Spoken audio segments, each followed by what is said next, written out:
دنیا کی ہر چیز کی کوئی نہ کوئی قیمت ہوتی ہے. وقت، جگہ اور مارکیٹ اس کی قیمت لگاتے ہیں، لیکن انسان دنیا کی وہ واحد چیز ہے جو اپنی قیمت خود لگاتا ہے، جو اپنی قیمت خود بناتا ہے. انسان سمجھتا ہے کہ شاید وہ قیمتی ہے، شاید دنیا اس کی قیمت دے گی، لیکن یاد رکھنا کہ قیمت جب بھی لگتی ہے تو انسان کی صلاحیت کی لگتی ہے، انسان کی قابلیت کی لگتی ہے، انسان کے کام کی قیمت لگتی ہے. اگر آپ خود کو قابل بنا کر مارکیٹ میں نہیں لائیں گے تو آپ کی کوئی ویلیو نہیں ہے. قیمت جب بھی لگے گی آپ کے ایکسپیرینسز کی لگے گی، قیمت جب بھی لگے گی آپ کی سکلز کی لگے گی، آپ کے اندر موجود اس قابلیت کی قیمت دنیا دے گی. اگر آپ کے پاس یہ چیزیں نہیں ہیں تو آپ کبھی بھی اس میدان میں مقابلہ نہیں کر سکتے. انسان سمجھتا ہے کہ شاید وہ قیمتی ہے، لیکن قیمتی انسان کا کردار ہوتا ہے، اس کا معیار ہوتا ہے، اس کی قابلیت ہوتی ہے.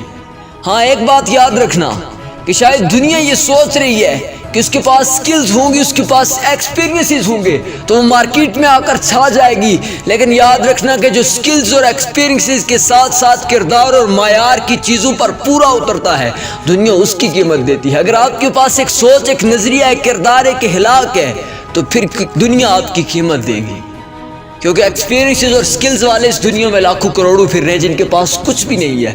شاید وہ سمجھ رہے تھے کہ دنیا ہماری قیمت دے گی، ہمارے سکلز کی قیمت دے گی، ہمارے ایکسپیرینسز کی قیمت دے گی، لیکن کمپنی اور دنیا جب بھی کسی انسان کو ہائر کرتے ہیں تو سکلز اور ایکسپیرینسز کے ساتھ ساتھ اس کے کردار، اس کے معیار، اس کے نظریے، اس کی سوچ کو سب سے زیادہ پرکھتے ہیں. میں پچھلے دنوں ایک ویڈیو دیکھ رہا تھا، ایک ویڈیو کے اندر کچھ لڑکے ایک کمپنی میں انٹرویو دینے جاتے ہیں. جب انٹرویو دینے جاتے ہیں تو اسی اثنا میں ایک لڑکا کہتا ہے یار تمہاری باری بعد میں ہے، تم اپنی ٹائی کچھ دیر کے لیے مجھے دو، میں اندر لگا کے چلا جاؤں، واپسی پر میں آ کر تمہیں دے دوں گا. لیکن کچھ لڑکے اسے نہ کر دیتے ہیں، انکار کر دیتے ہیں ٹائی دینے سے، لیکن ایک لڑکا اٹھتا ہے اسے ٹائی دے دیتا ہے.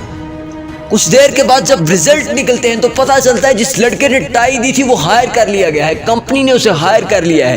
جب حقیقت کھلتی ہے تو پتہ یہ چلتا ہے کہ جو لڑکا ٹائی مانگ رہا تھا وہی لڑکا اس کمپنی کا باس تھا. وہ بیہیویئرل ٹیسٹ کرنے کے لیے باہر آیا تھا لڑکوں کا، اور جس لڑکے نے ٹائی دی تھی اس کے پاس سکلز بھی تھیں، ایکسپیرینس بھی تھا، لیکن اس کا کردار اسے جتوا گیا تھا. اس کا کردار اس کی سلیکشن کا سب سے بڑا سبب بن گیا تھا.